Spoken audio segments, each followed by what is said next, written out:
It's a nice time. All right, we're streaming. Hey, let's go. Whoops.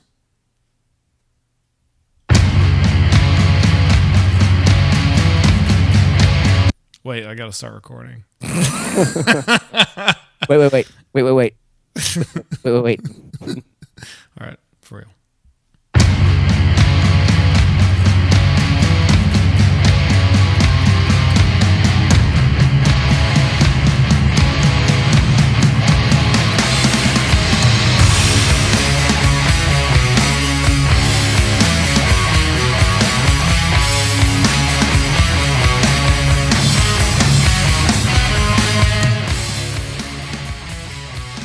Hello, everybody, and welcome to the Horrible Podcast from the Racks of Stacks. It's the best on wax. I'm Brian. I'm Tyler. And I'm Drew.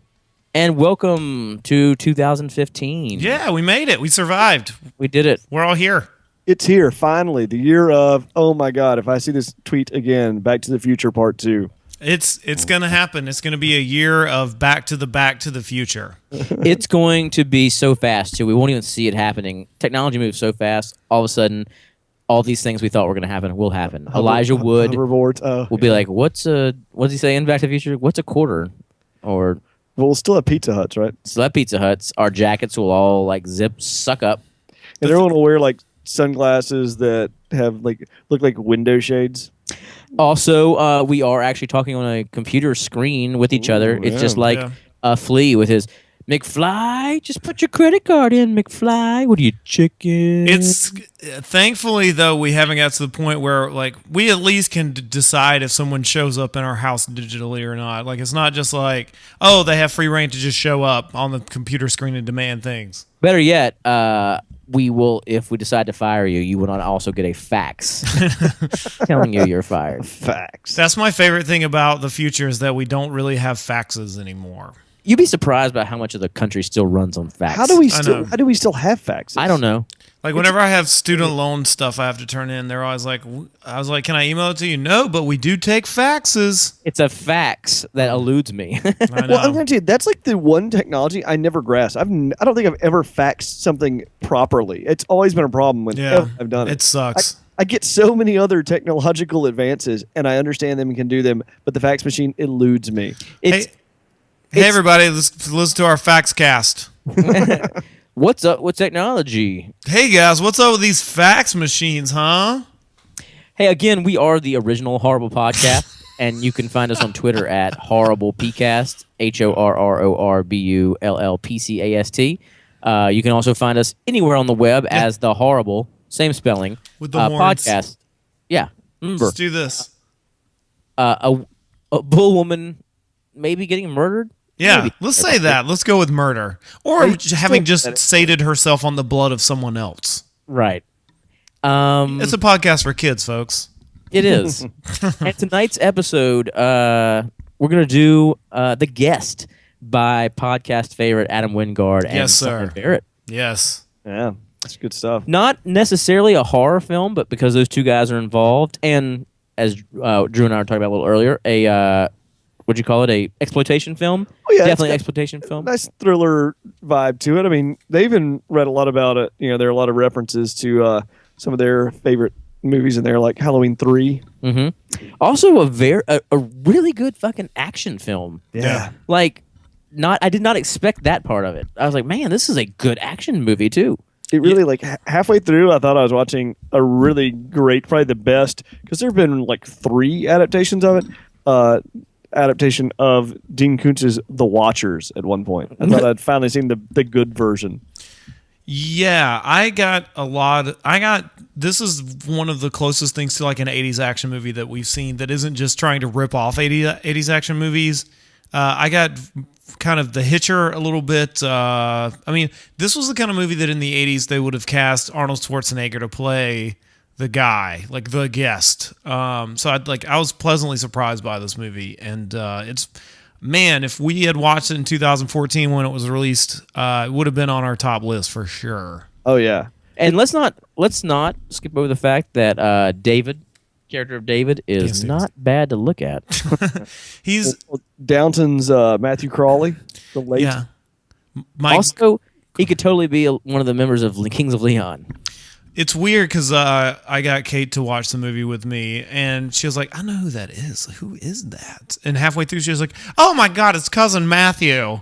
Because Apparently, he does not look like him. doesn't like him at all. Like he's apparently, I don't remember him from the first season of Downton Abbey, but apparently he's not this ripped. No, he's a little doughy in Downton, you know. Which Doughy makes Downton. sense. At that time period, they weren't rocking the six packs or anything, you know. So, like, who is this guy? Like, he's so good in this movie. Has he been really in anything else besides Downton for which he is notable? He had a great role in Walk Amongst the Tombstones. Which I haven't seen. Yeah, Highly recommended. I would check it out. It's good. It was Scott Frank who also did the really cool The Lookout. I don't know if you saw that with Joseph Gordon-Levitt several years ago. Oh, I did. That's the one where he has like a brain damage kind of. Yeah. Okay. Right. And it's the same guy who did that. So everyone looks at it and thinks it's Taken 3, but it's not because Taken 3 is obviously about to come out. Oh, Welcome on the Tombstones. That's it's an author, like it's an adaptation of a book. Yeah, It's Cormac McCarthy. No. Who is it? I don't know. Maybe Michael Connolly, but maybe not. Yeah, but it's Billy Connolly. it's one of Billy Connolly's books. But no, highly recommended. I liked it, but it's not as good as The Guest. I will say that this new layout we have does not make it advantageous for me to stare at my phone the whole time. Nope, thankfully. Yay. See all the way down to my, meat Your and dip. Jedi. We can see your Wookiee. So yeah, I really like this movie a lot. I don't want to give up the ghost too soon, but I've basically watched it twice because my girlfriend fell asleep halfway through the first time and then finished it the next night, so I got to watch it basically twice in a row. And I think it might be even better with a second watch. It's one of the few movies I've watched that we've watched it more than once. Yeah. So. I would call you lucky for having to watch it again because I would like to. I liked it immensely. I mean, when it was done, Yeah. I mean, I think that's when I immediately texted y'all and was like, yeah, this is pretty awesome. Well, Yeah. so it's kick-ass because it moves really quickly, and It does. Yeah, I looked at the running time. I was like, "Holy shit, it's almost over." It felt like it just came on.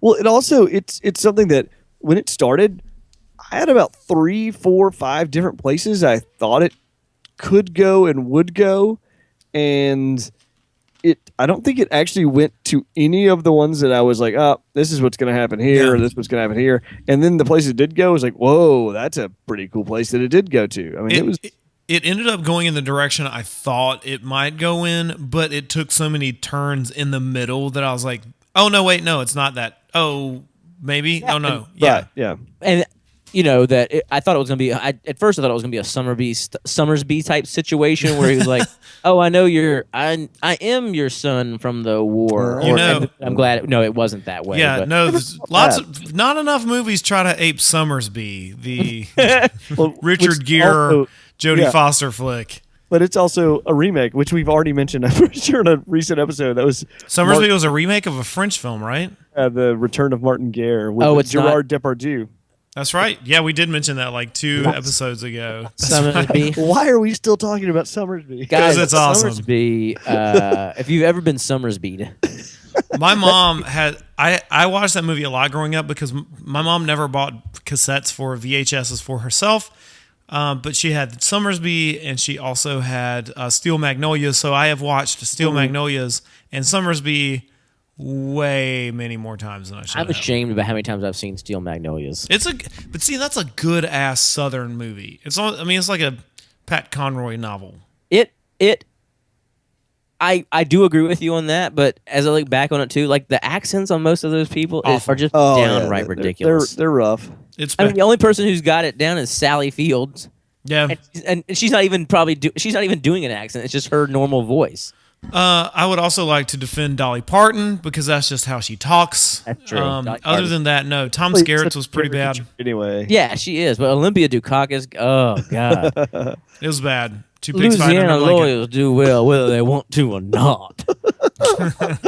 It's you know who'd have made a better Olympia Dukakis is the aunt from Treme.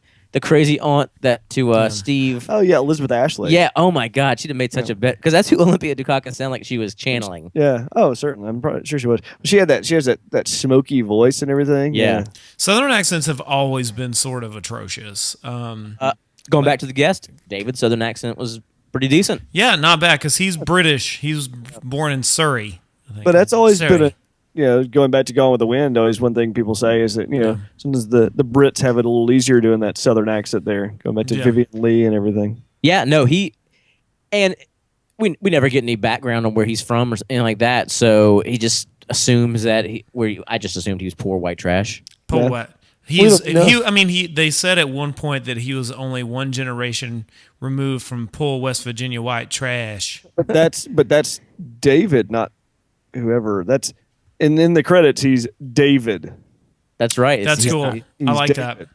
And so that's interesting. Maybe his accent isn't even real. Yeah, the guest harkens back to an earlier time of 80s action movie that I just love. Like, has a pretty simple premise. It also reminds me of The Fly a little bit. Like, the bar scene reminds me a little bit of The Fly. Well, that bar scene was awesome. Yeah. So I totally want a fire. I want to order a Fireball and not have someone give me a Fireball whiskey. And have that real one there, which Yes. is like Yeah. I looked it up. It's Hot sauce. a third hot sauce and 2/3 of some sort of schnapps, cinnamon schnapps. Oh my God. My God, that sounds awful. Which That I sounds the realized, worst. which at the time, That's an ounce. That's 1/3 of an ounce and 2/3 of an ounce. By the way, it's a shot. They actually poured him at that. that was a glass. you get a shot of that. That was a $30 drink. then I started thinking, like, oh, I wonder if he actually wanted to drink that or he was just getting it in preparation for the fight. yeah. True. I thought that like the beginning, I was not sure where the movie would go based on the first 10 minutes, or I guess 5 minutes. The opening shot was so weird. Like he just sort of shows up out of nowhere. So I thought, well, it felt kind of melodramatic. So I was like, well, what's the tone of this movie going to be? But then it quickly shifted to like, oh, he's just a badass here to protect the family. Like the way I texted you guys was that it was like a more badass version of Drill Bit Taylor, which it kind of was for a while. But then it wasn't. But then it wasn't at all. I would have liked Drill Bit Taylor a lot more if it had gone in the guest direction.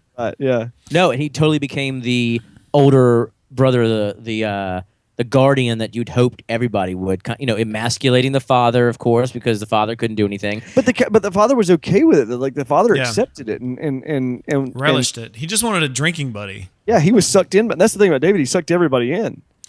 Not just that, but maybe. I'm sorry, Leland Orser, but you will never be anyone but the guy who fucks someone in a suit in Seven. To me, it's so hard to think of anything else. That's it. Also in Taken, he's the buddy. He's one of the buddies in Taken. That's right. He isn't Taken. But all I can hear is, yeah. I fucked her. I fucked her. Also in Pearl Harbor, he's the guy that she saves, who then lets that Kate Beckinsale saves, who then lets Kate Beckinsale back in to listen to the Doolittle raid. Oh, right. He had like a huge scar on his neck, didn't he? Didn't she? Yeah, because she saved his neck. She stuck her fingers in there. She had to get them in there. I've watched that a lot. And Pearl yet, Harbor, well, yeah, because of school, right? yeah. And yet, I will always remember him as the lust victim. Yeah, I guess that is still one half of it. I mean, that's still He's in very bad things. like that sort of hitching talk that he had that gun on me. Like that sort of stuff is just. I mean, that scene sticks with me. Just the way the camera pans from side to side, and you see the tape rolling. That scene is so amazing. But even in this movie, he shows some hesitation at first of David. He's like, we don't know who this guy is, but then immediately falls in love with him. I'm not gonna lie, I fell in love with David. I was like, I kind of still want David around. There's a funny part. I think later on, I think it was right before he kills the waitress. In the diner, where I think he's maybe stabbed the mom, where Kate asks, should I not cheer for him anymore? Because you want to. Like, I wanted to the whole time. I have a note here. It's like my first note was like, oh, he's totally gonna bang that mom, and then my next note is, well, he stuck her all right, but not in the way. Sorry, I was drinking. I was waiting for the laugh. I should have timed my laugh better. You should have. Sorry, I was drinking Sprite. A sponsor this week. Sprite. It's Sprite, sponsor of the Horrible I like Podcast. Sprite and you. Sprite, sponsor of the original Horrible Podcast. In 2012. all right, so The premise is fairly simple. Like, I don't think that requires much explanation. What the hell are you doing? Who knows? You realize you're on camera. I realize and live that. on the internet. You know what? Sometimes I have problems, man. You That's do. just- You that's it. certainly do. And now the world gets to see what we get to see. What is that supposed to be? Listen, I don't point out all of your shortcomings. So don't pick it. What point the out the hell are you talking about? It is. It's like it's my Tourette's It's acting like his up. thriller Jesus Tourette's. Christ, yeah. Ever since the '80s, I've had thrillers Tourette's. How many times have you ever wished though that the kids who picked on you in high school could have gotten their asses kicked the way that they do in this movie? It appeals to such a like base Yeah. desire to be a Yeah. badass, and not just that, but like be the badass that has an answer or can solve I know. a situation. Like Right. not just the fact that he beat these kids up, but that they were serving underage people at that bar, Yeah. and that he could set it up to be like, oh, well, you're gonna tell this, this, and this You're going because to tell the truth. right. It's Yeah. like, It's it's just amazing. It's like that dream, which makes me like, which maybe we can talk about this too. Is like I don't understand what finally made David crack. I mean, was it the girl finally calling about him? well, yeah, I mean, he said later, Lance Reddick, this is Aaron says, I mean, he's programmed essentially to do whatever Yeah. it takes to protect the experiment. So yeah, like that's something I want to talk about a little bit later for sure. I didn't catch it the first time through. It was the second time through where he is programmed to protect his identity. So if he feels it's compromised, like we can talk about whether or not the sister is kind of to blame or not.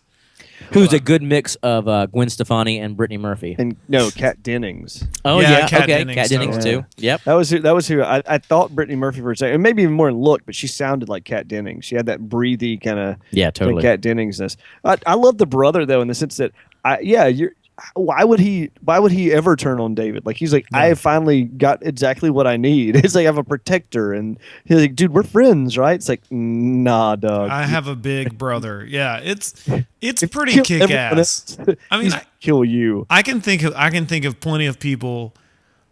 All right, so when I was taking Taekwondo in second grade, the older Taekwondo kids would pick me up by my gi and give me atomic wedgies. And it's why I quit Taekwondo, because I couldn't defend myself, and the irony was too much for me to handle, so I had to quit. I would have loved for David to take those guys out, just like crack them across the head one time. Like I do. I love that.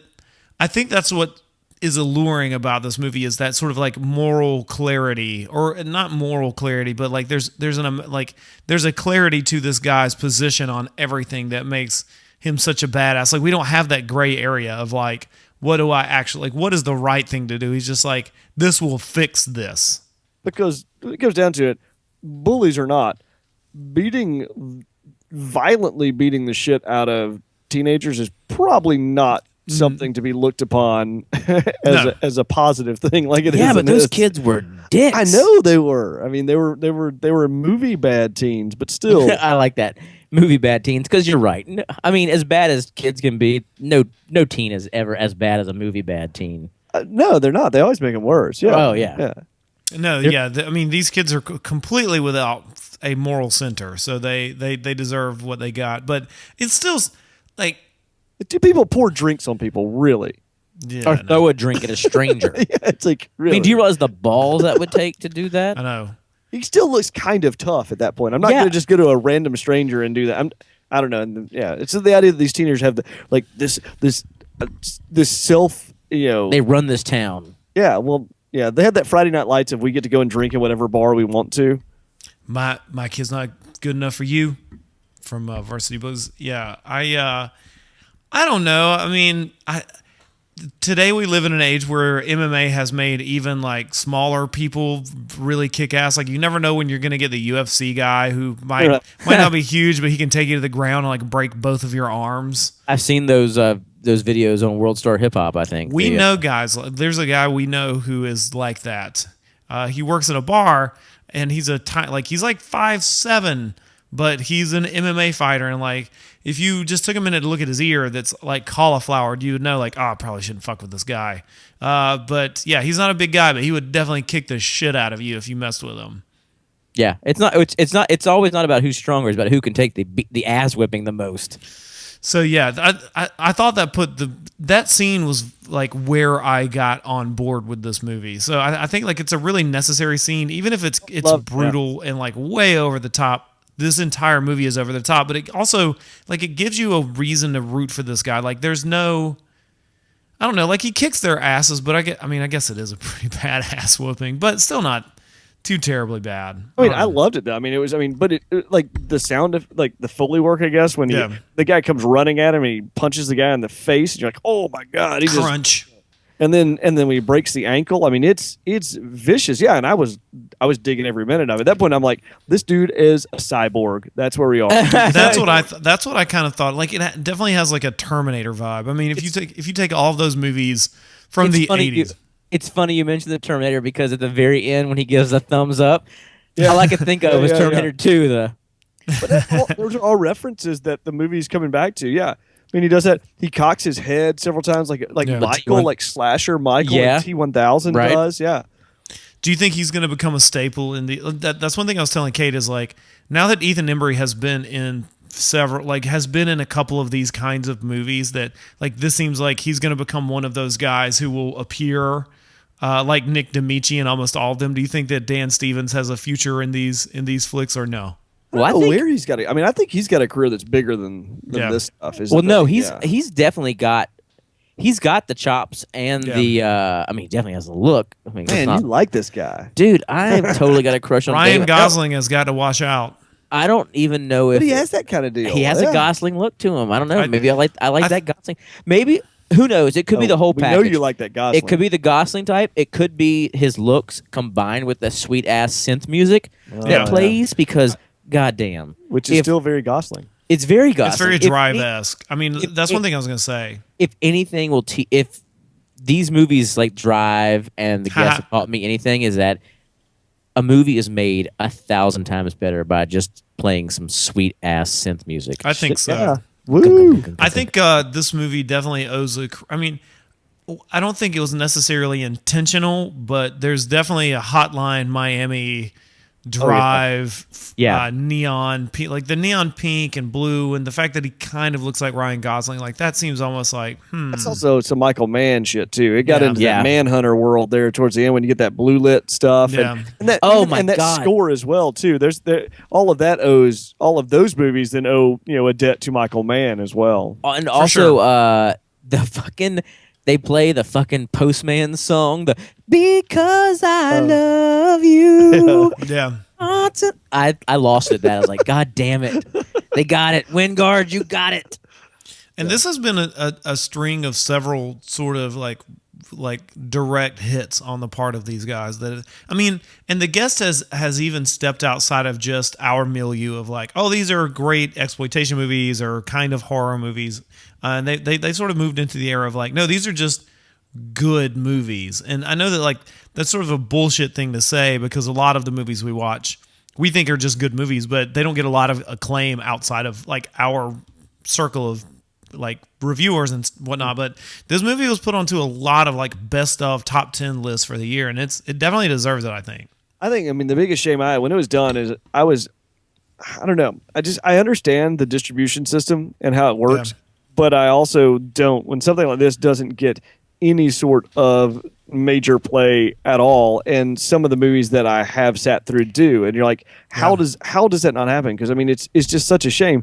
I don't know that a larger group of audiences would have gotten this movie, and it would, and then of course it ends up being like the You're Next, where because it doesn't have some huge opening, then it's considered a bust. Even though it's been put into, like we saw You're Next in a theater that's far too big for it. It needed to be in the small shoebox theater that, where you can get intense, everybody sitting together and scared together. And I'm afraid this movie would have had the same thing happen. But so much other crap gets released. Oh, yeah. And how does this not? God, it's incredible. It's so much fun. And it it's fun. It had a lot of it had a lot of the same great action stuff that makes like the Bourne identity and the Bourne trilogy or quadrilogy, whatever it is now. Right, but minus the money there. The money, but still had besides the big, huge set pieces and stuff like that, it was just a smaller version of that. And we got to see, instead of a whole flotilla of these Jason Bournes that are attacking the one that's trying to go Right. rogue. You just have one rogue Bourne that is trying to be stopped by the people who By Lance Reddick. by Lance Reddick, which Lance Reddick is good when he's intent, like still and intense. When he moves, it becomes kind of awkward. Oh, he's weird. It's strange looking. He is strange. Like, it's still great. I mean, He's got like the gun, but like going around, it's like. Does he? It's something about it just doesn't seem. like I imagine like what would intimidate me more about Lance Reddick is him just staring at me. Yeah. You don't need the gun, Lance Reddick. Just stare at me. But he does against David. Yeah, no, I think Lance Reddick, he would work better if he just like mind bulleted people, just like he thinks of bullets and they fire at people. That works better than him running around. Like he doesn't work as the heavy. Like I could have bought him fighting even, but just not shooting at things. Well, that's why it made sense when he was first leading the group of military of MPs, I guess, against the House when he was talking with the mother and he had his other guys with the guns. But then when he had to pick up the machine gun and go climb into the house, it's like doesn't work quite the same, Lance Reddick. And he even kind of had a Nick was it Nick Fury from Avengers the Marvel universe? That Nick Fury or Nick Fury. Are we really asking this question? I was going to ask Nick. I was going to say Nick Cage, and I realized no Fury. Well, I mean, Nick Cage is who Nick Cage is, right? Yeah, I do. You're thinking Luke Cage. Yeah, there's Luke Cage. That's who I'm thinking of. You're thinking Luke but Cage. Nick Fury, he even like hint like So you Reddick just really had mixed up the Marvel's African American. Do you want to call him Black? Figure out how to mix Black Panther into that. Black Cage. Isn't Black Panther Nick Fury? Yeah, it's all one character. Okay, that's what I thought. But he even had the long trench coat like Nick Fury wears. Yeah. I don't think all black people look the same. God damn it.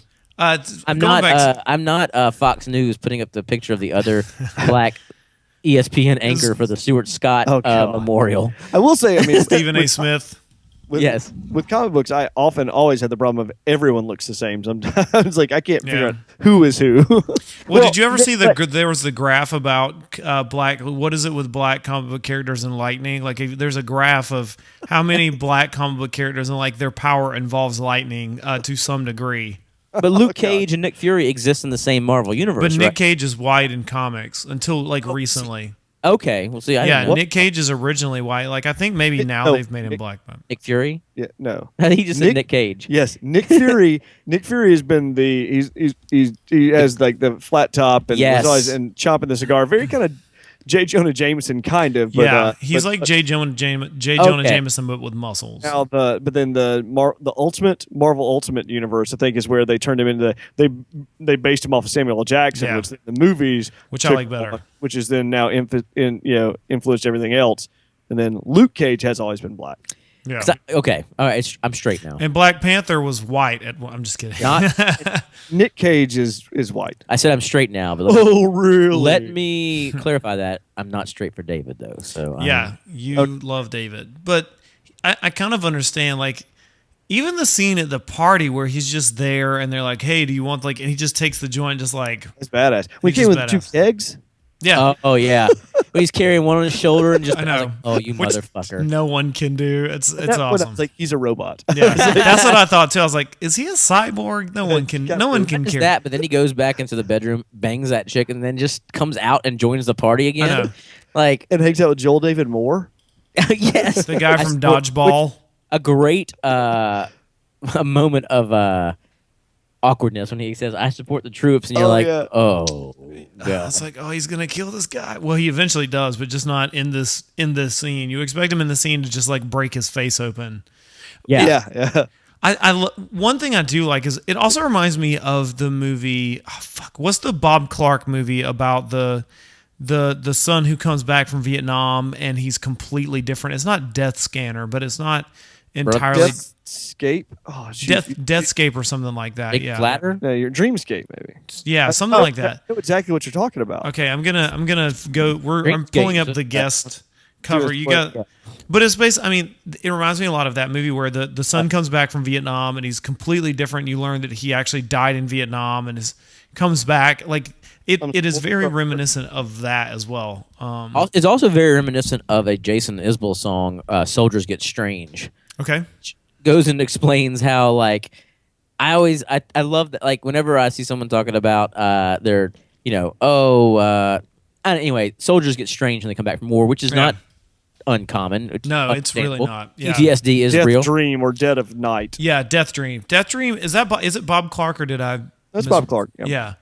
That movie it kind of had that where I thought that maybe he died over it, especially when they start talking when the sister starts calling the secret military facility. And she just called the base, right? So yeah, she just managed to get through like, hey, I want my questions answered. Now, that doesn't was the real brother? Was he in part of the program with That's what David? they said. He said okay. he met him in the program. Okay, That's what Lance Reddick said. I just had a brilliant idea though, man. Imagine if rather than Lance Reddick though, we had all that talk about Nick Cage. If they got Nick Cage for the Lance Reddick role, that would have been crazy. Oh yeah. Imagine the I would have been really insanity fucked up. of that. Oh my god, just him going. Let's go, David. Yeah, the third act of that movie would have been a whole lot different. Oh really? Come on, David. Let's go. It should just be like they should and have him on set and be like, "What's my motivation? We just want you to go fucking crazy, Nick Cage." Pretend that bees are all around you. You have to say his name, the whole name too. You can't just say Nicholas. Do people call him Nicholas? Or I wonder Nick. if anyone calls him Nicholas. Rage Cage. Someone old calls him Nicholas. Someone like Martin Scorsese calls him Nicholas. Or like directing him and bringing out the dead. Well, Nicholas. Or Francis Ford Coppola. His uncle calls him Nicholas. Of course. How's your movie career been going, Nicholas? Coppola, though. Could you imagine that like family reunion? How weird everybody was there. Yeah. Francis Ford Coppola, Sophia Coppola, Nicholas Coppola, Roman Coppola. God, they'll all just be. Jason Schwartzman, any part of the? Yeah, he's with Talia Shire. Talia Shire, yeah. All of those people. So weird. Just everyone in a corner, huddled up, not talking to each other, but then freaking out. Because there's so much like career overlap and movie overlap there. That they've never all been in a room at the same time. Not since the 70s. Not since the 70s. Not since cocaine became hard to get. So going back to Death Dream, I think this movie, I like how it has like a vaguely political backdrop, but it doesn't intersperse the movie with that. Like that, it is the sort of like raison d'etre, but it doesn't like actually play into the film really at all. I really like that about it, that it doesn't. It's not a political movie, but you definitely see what they might be thinking behind the scenes. I don't know. Now, what was David's reason for coming there to just pay his respects? Was it completely innocent at first? I don't remember. They talked about it. I mean, he escaped, and I think it might have been him trying to, make a connection, maybe paying his respects, or maybe just he thought that would be a place where he could hide. Because his whole thing is to protect his identity, and I thought he might be able to. Yeah. Because until his identity becomes compromised, I mean, he's not really a bad. I mean, he is a bad guy. He's a fucking bad guy. He's. Oh yeah, he's not good. He's a bad dude. He's just we like the family. Yeah. Well, there's nothing that sums him up better than when he's explaining to the kid what he needs to do. And he says, take a knife to school. And if they take it from you, go and burn their house down. Yeah. What else is down? Well, their family's in there. What's the worst they could do? What are they going to do to you? Great advice. Great advice, David. Oh, someone wrongs you, kill them. When he gave that advice after they carved the pumpkins, I was like, that's the best advice ever. That's my dad advice from now on. I was like, well, take a knife, and if they take it from you, burn their houses down while their families are asleep in them.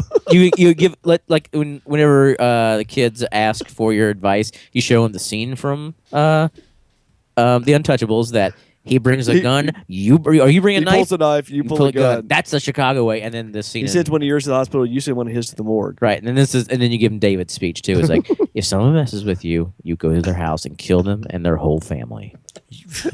What's the worst they could do to you? And also too that he had that great, the other great moment when he goes to when David gets, under the threat of expulsion. Right, and he goes in there and he's like, "Whoa, wait." Now he called him, he beat him up because he's gay. That's a hate crime. And even though as kind of like flimsy as that is, the fear that goes through that principal's face when he learns and he hears that, I'm sure you guys of all people have had that What are you talking about, man? dream of power where you could just make a principal quake in his shoes. I have no idea what you're talking about. Okay, that's fine. I've had that dream for you guys. Good. I'm glad you have. Yeah, no, I just like that he has an answer for everything instantly for the moment. Although his first response becomes murder. Like, my boss, I don't like my boss got the job, even though I have more years of experience. I'll kill him and his wife too. While we're at it, like his girlfriend, let's go ahead and kill them. Make it look like a suicide. I got that raise I was waiting for. I also love though that it wasn't like yay. It was be careful what you wish for. And that's the thing that I like about that is there is absolutely no morality that plays into David's decisions. It's just what's expedient, Right. I guess. It's almost like Or also for what sure. benefits the people he chooses it to benefit. It's kind of like Rosemary's Baby when her husband gets the acting job because the other guy goes blind in the Right. middle of a performance. He's like, oh, well, I guess I got this part now. Yeah. Even though he was witches all of them. Also, how did any of you guys go to a school that allowed such an elaborate fucking Halloween maze? It was awesome though. It was pretty great. It was an amazing, like the scene, the end scene in that Halloween like set was pretty fucking great. Oh, totally. Yeah, it definitely was an awesome way of closing out the film. I don't remember a lot from that part of the movie though. Like it just kind of blurs together because I guess for once I didn't watch it the night before or like the minutes leading up to the podcast. So the most clear moments is that like that first half of the movie is really kick ass. I think the second half of the movie is kick ass, but I love almost the domestic aspect of like him fixing all this shit for people. The Joe ending was really solid, and I know we have complaints sometimes that the third act doesn't always deliver on the goods, but I think this one did in the fact that they tried to wrap everything. They tried to wrap everything up nice and neat, but I knew that David wasn't going to be, spoiler alert. I mean, if this hasn't spoiled it for you up to this point, they don't. But I loved her response. What the fuck? That was great. Yeah.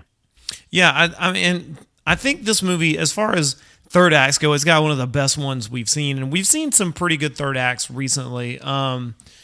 Late Phases being one of them, I think has a pretty good third act. And one of the things this movie has is it moves really quickly. Like it's very well paced, and it's an hour and a half, which is as long as a lot of movies we watch. But it's also You're not going to be bored. No, At all. A lot of things happen. It has a lot of scenes. It has a lot of setups. It doesn't spend too much time like describing what is going on or why. Like in the end, it doesn't really matter.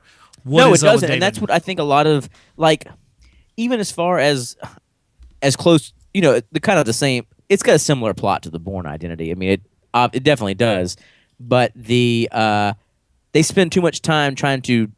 Which The Bourne Identity is a great film, but again, this kind of gets this more specific to we don't give a shit what's going on at the military base. We don't care what really transpired behind the scenes of Jason Bourne. We just want to see him kick someone's ass. Exactly, and really, that's all that matters. Which is what this movie does a really good job at. Is like now we know David's been compromised. These people are freaking out because he's been found, and it's not the person. It's the person they need to catch. They're on to him. Yeah, it's the difference. Like, it's the thing that Stephen King always talks about when he talks about writing a book. He doesn't plot out books. He makes characters be in a situation. He sees if they can get out of it. Like that. Ultimately, it doesn't matter. And so that's what I love about this is that it's a situation. Can the government stop this monster they have created? Like that's kind of the third act or the second half of the movie. And also the third act of. Let me kill everyone who's seen me. The part where he rolled when he rolled the grenades. Yeah, his face when he turns around and like has to just drops the grenades. Yeah, no, it was awesome. Like, I mean, this movie is kick-ass in all of the ways that action movies. Why can't action movies generally don't get this thing right anymore? Like in the way that action movies used to be kick-ass, now they are like dull and plodding Well, And- I think what we're seeing is like the guys like Wingard and Barrett and Ty West are these people who have. I mean, when I say our age, I know that I'm older than you, Tyler, but Drew's not. But we're all basically in the same bracket. But we're, in that same age group where we saw the same movies, and these guys have seen those same movies too. So we're at that point where they are in a position to make the films that they want to make when they watch these movies. When you get caught in these kind of generic action movies, like a lot of these people, I don't know the best way to explain it. Like they've seen these movies, but they don't get the point of what makes it as good as it what makes Die Hard so good for us, or what makes Predator, Terminator, or what makes Tombstone, or what makes all these movies like the movies that we will love forever.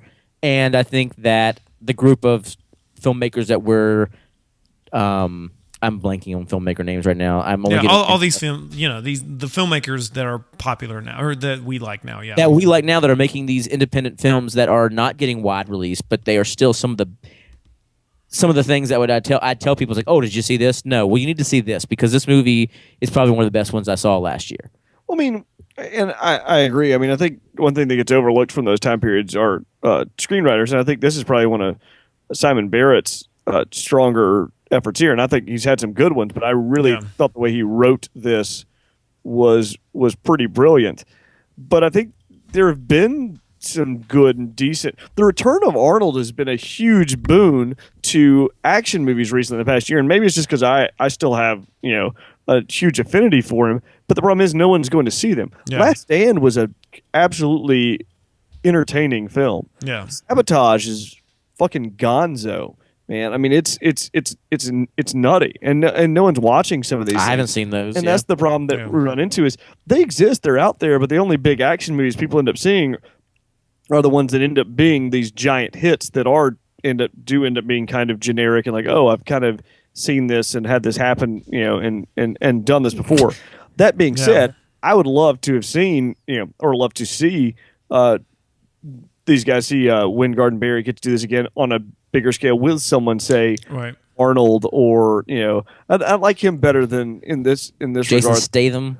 Well, no, Statham's still that's why he's always been weird in the Expendables movies. It's like you're making these movies that are supposed to be nostalgic, but you're making one of your main guys not someone there's not nostalgia for Jason Statham. Terry Crews. Yeah, they're modern pieces of this right now, which are fine. I think Statham himself and a lot of his movies are better than gets credit. The Crank movies are way underrated. Crank 2 is amazing. Absolutely insane. Again, just what is going on? He's like dry humping an old lady. Well, I think the difference is like so worth it. You got to check him out. I always it's just one of those things I just Dwight Yoakam as Doc. There are good action movies, but a lot of them tend to be like these toothless, brooding, like not fun action movies. Like I don't know. I mean, Edge of Tomorrow was one of my top 5 movies of 2014. That was an amazing action movie. Yeah, and sense of humor is a big part, and that's what a lot of these movies lack still too. But I kind of like the idea that Wingard and Barrett have that same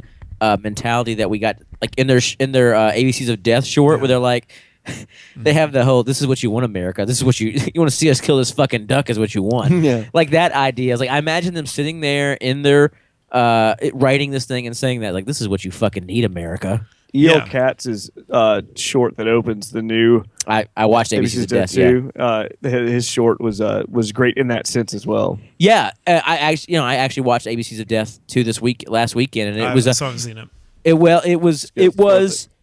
I liked it. I really liked the first one, but this had a lot more quality segments versus the other one did. It's really well paced. It is. You won't even notice the length.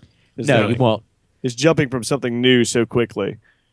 That's cool. Yeah, I still haven't seen that movie. I haven't watched VHS Viral yet, but ABCs of Death 2 was definitely worth the watch. So yeah, and I mean, it comes down to like about it. The movies that are being made today that are like the big action movies. I mean, I don't know. I guess it's just the same. Like the Bourne movies are good, but everything that tries to be the Bourne movies is usually bad. And so like you get Taken was interesting because it was a brutal, like, and nobody scary. was expecting Liam Neeson to be such a badass. Well, it was brutal and it was well paced and it got through. Like he didn't take any prisoners, which that you could construe that to be like a response to the Iraq War or whatever. But then we get Taken 2 and 3, and then we get all these other movies, and we get the Tom Cruise one based on the Lee Child stuff, the Jack Reacher movie, which I like Jack Reacher, but man, that movie was not very good. So I don't know. Like, I guess it's just most things that are super popular aren't very good. I don't know. I that think also is a stereotype. The majority of movie watchers are not smart. No, I just think like people when they want to go see a movie tend to just go see something where it's. I don't want to use the cliche that they'd want to go not to think, but I also think there's something. Do what? Turn off their brains. I don't want to use that stereotype, but I also think they just like there are times when you like if you have a really tough job, you want to go see a movie that entertains you. I guess maybe the bar of entertainment is different for a lot of people than it is for us. Like we've seen so many goddamn movies that like something that will sate most people will not sate us. And two, the delivery system on this one as well. It's going to be a VOD kind of situation. Yeah. It didn't have a wide release. I don't think it did have a release at all in theaters. It probably had a small one. Maybe had a small one like your Alamo Draft Houses or whatever. Right. But yeah, that's when I realized it. So I had to write that preview for. I had to write a preview for it, and I was like, "Whoa, this is Adam Wingard." And right. What the heck? And that's when I mentioned y'all. I was like, "Have y'all heard of this?" And it's been on. Yeah, it's definitely been on our radar for September, months. Yeah. But it finally just showed up on video on demand. It's coming. It's out on DVD. Yeah. I always thought about buying it on Blu-ray because I liked it that much. I was like, it's good. Yeah. I bought it on the VOD, but I was like, I kind of want it to own it VOD. You're like my dad with a Nintendo. No, I mean, again, with VOD, I think that's a whole. That you said the VOD. I bought it on the VOD. Like I said, like my dad says the Nintendo. On the VOD. Let's get it on the the Blu-ray as well. As far as that goes, though, like I think that it's still going to be a matter of years convincing people that just because it's being released on VOD first doesn't mean that it's terrible. Like I still have to convince Kate of that with movies because she will say like, "Oh, it's same day as release. That must mean it's not very good." Like I have to convince her that like no, it's just they're changing. Like this movie doesn't have $100 million behind it. It's the way that it's the delivery system is they're changing on the way we do things. It is one of the first film. Like I really have that idea. Like when I go into a theater, and I know you guys are the same way. Is that I'm not going to check my phone once the movie starts.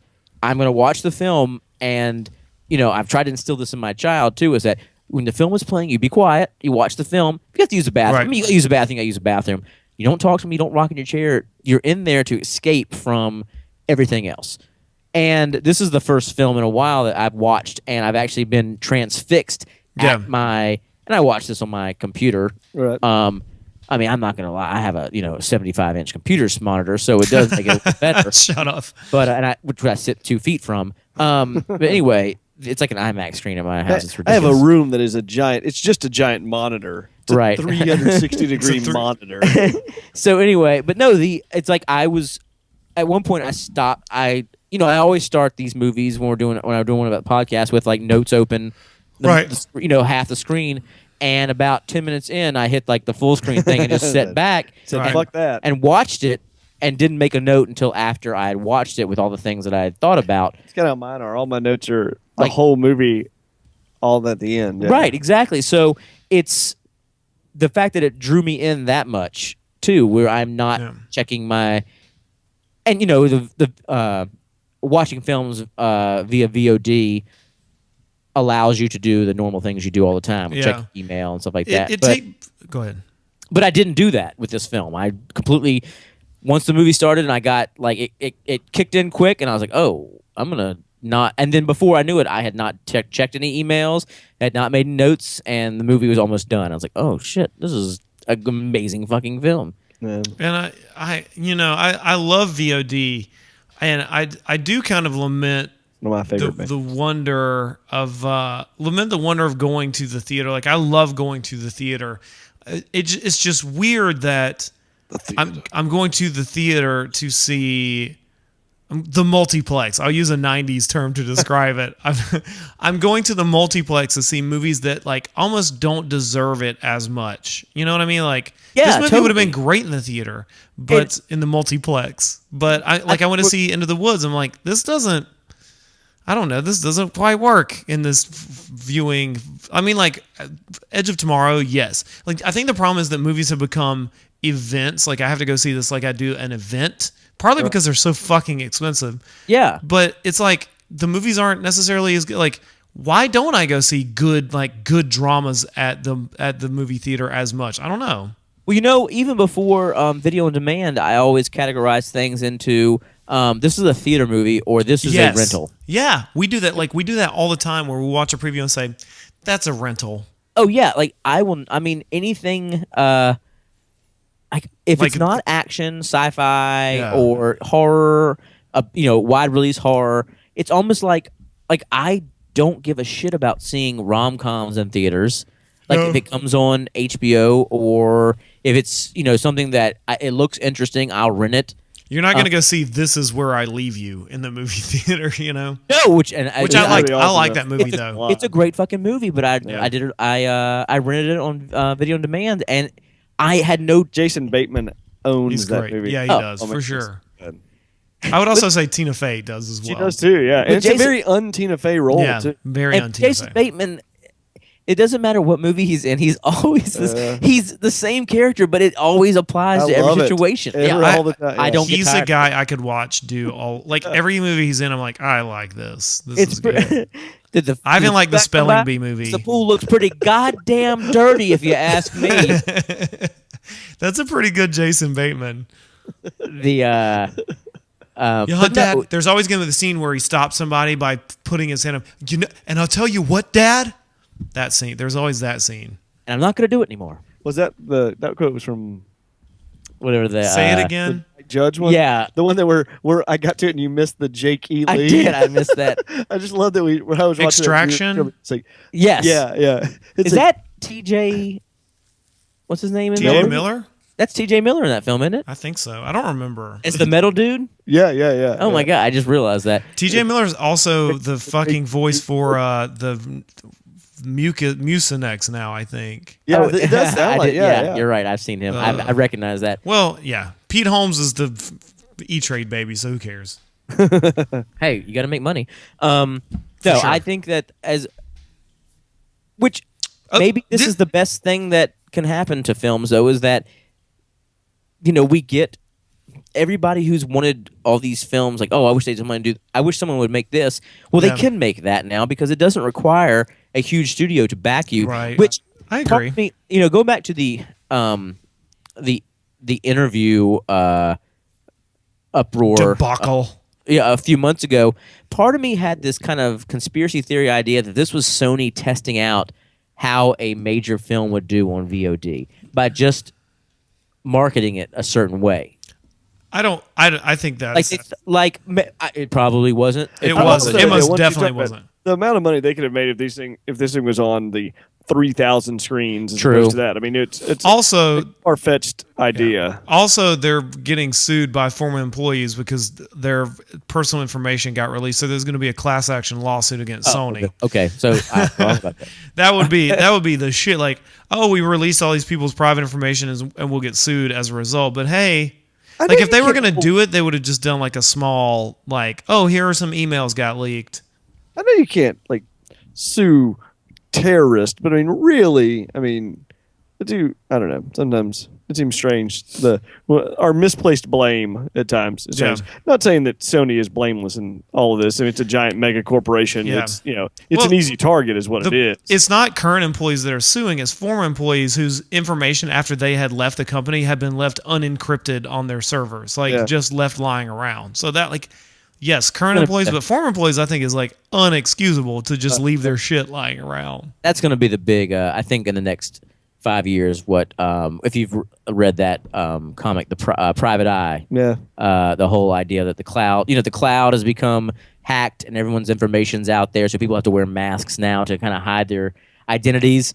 But this idea that what's the point in keeping all this information once it's gone?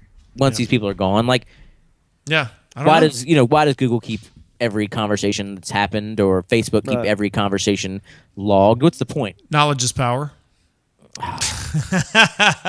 Government. There's Chris Remo is 1/3 of the Idle Thumbs podcast, and a few years ago he downloaded this Chrome attachment that wherever the words "the cloud" appeared on the internet, it would substitute my butt. So every time you put "the cloud" on something, it would say you could just put it in my butt, which I think is because the cloud has gone from being nowhere to being fucking everywhere in the last few years. As Tyler says that, we're looking at an ad up on our screen that says, share your file in the cloud. Lovely. God damn it. And it's actually a green noxious fume coming out of someone's butt. Nice. Share your Apropos. file in my butt. So, where do we need to cover the movie? Like, what else do we need to cover about it? I mean, I think we can't. We've raved it. I think if we just said, I think we hey, have to talk about movie's Ethan great. Embry. We have to mention Ethan Embry. We cannot. You didn't mention I Embry. said his name, but I just think his role, like the minute he was in the movie, was amazing. His command. I'm always like, what's the opposite of surprised? Let down by how people handle guns in movies, and I thought he commanded how he was able to handle those pistols. Like the way that he did that this guy looks like he's actually shot people before. Oh, yeah. But then hands it to David, who Immediately. That scene was awesome. handles it. I laughed so hard where he's like, oh shit, if you want to give us all money for all of this, he's like, no, I'm going to kill you. I love it. This movie's really awesome. Yes, definitely get The Guest. It's crazy. Like, it's a fun dour. It's not dour. It's a fun action flick. It's violent. It's well paced. It's funny. It's got like characters who are believable. It's we have been on such a run on this podcast with movies that we're like not shitty movies. I can't believe almost it. Like betraying our name. I know. The original horrible podcast. Well, no, we're still bullying about horror. Yeah. We are. That's what we are about. We are bullying about horror. Bullshitting. Thanks for explaining that to me. Well, it only took 88 really episodes. Tell my family that every time they ask me what it means. I know, explaining. I'm like, it's the Horrible Podcast. Bull. Like bullshitting. I'm like, it's HORRORBULL. PCAST. Right. Horrible PCast. On Twitter, family, if you're on Twitter. Mom, please don't get on Twitter. Do not follow Brian. It's my last batch. Oh, yeah, it's a funny story. Jackson's first day of school was yesterday, and he apparently told his teacher that I do a podcast. And Oh, no. they looked it up, and then Jackson goes, they couldn't access our website through the school, which Thankfully. I'm like, thank God. And then Jackson goes, oh, well, if you go on Twitter, you can see their tweets, and it has their website. I'm like, Jackson, I appreciate you shilling my podcast, but probably not appropriate for school. He's proud of you, Dad. I know, but I just want to imagine that horrified elementary school teacher when she starts playing a few moments of it because this kid's so proud of his dads. next guess I'm gonna open with fuck, shit, cunt, dick, god damn it, ass. No, you got to make the one episode that's teacher friendly, and you just call it that. So Jackson's teacher, Jackson, click on this Jackson's episode. teacher, this one. Yeah, we could watch like a not horror movie about teachers. with Ellen Page for that one. Or Ghost Dad. No, we can't watch Ghost Dad. We'll have to make a whole episode without referencing Bill Cosby rape. That would be amazing if we did an episode about a Bill Cosby movie, but never mentioned Or Mr. Boogedy. We could do Mr. Boogedy. Yeah, What is that? A Disney film that came on. Yeah. Yours Richard Macer in it? Yeah, it's finally available on iTunes. Used to love it as a kid. There are a couple of them. Yeah. Wait, Halloween Town.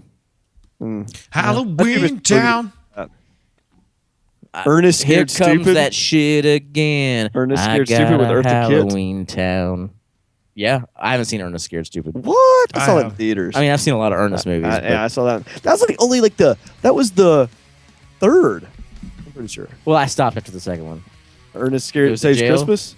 No, that was the fourth. Ernest Goes to Jail is number 3. Fourth one was Ernest Scared Stupid. Yeah. That's why. Yeah. I knew that. Fair enough. I knew that going in. I forgot about Ernest Goes to Jail. I was just wanting to watch you unwind. Ernest Goes to Jail might be. That's a classic. That's a good. It's too bad it's not Ernest Goes to Jail for real. Where he gets, I love Jim Varney. of course, raped. The late Jim Varney. R.I.P. Jim Varney. Rest in peace and peace. So yeah, definitely see The Guest. Yeah, Watch 100%. the now. And if you've actually made it to the end of this podcast and you haven't watched it, you probably should have stopped this podcast Yeah. an hour ago and watched it. I don't think we Still. spoiled it that bad. Like, I don't think we. How much of the movie did we even talk about? Let's try real quickly to spoil the rest of it. They show up at the dance or the Halloween thing, and then he I would kills get Lance that- Reddick, and then they, she stabs it. No, wait, how does? The brother stabs him. just because I told and then you. at the end they have the. Well, They have the just thing because- at the end where he. I'm just kidding, right? Just because I told you about a film doesn't mean, like, if you told me the ending to, Citizen Kane. Citizen Kane, it still doesn't mean I don't want to see how the movie unfolded and what Right. happened. Right. Eat a dick. Okay. On that note, Hey, real quick, Dario Argento, the mirror, that climactic mirror sequence at the end is totally an Argento film. Yeah, oh, totally. yes, exactly. Yeah. Right. It's so Argento, it's not even funny. Rent The Guest, buy The Guest on Blu-ray, or rent it on the VOD. yep. However Play it however on you the prefer to watch Nintendo. it. Make sure you get the fucking soundtrack too. It's Yeah, Oh, it's that's amazing. all, Soundtrack. if We only- didn't even. We could have talked for 20 minutes about the soundtrack. Yeah. yeah. Anyway. And then follow us on social media at Horrible PCast, HORRORBULLPCAST. Everywhere else, The Horrible Podcast. Our website's thehorriblepodcast.com. Thank you, Venomous Maximus, for our theme song. As always. Looking forward to some new stuff from those guys. Yeah. And that's it. Thanks for listening. I'm Brian. I'm Tyler. And I'm Drew. We'll see you next time.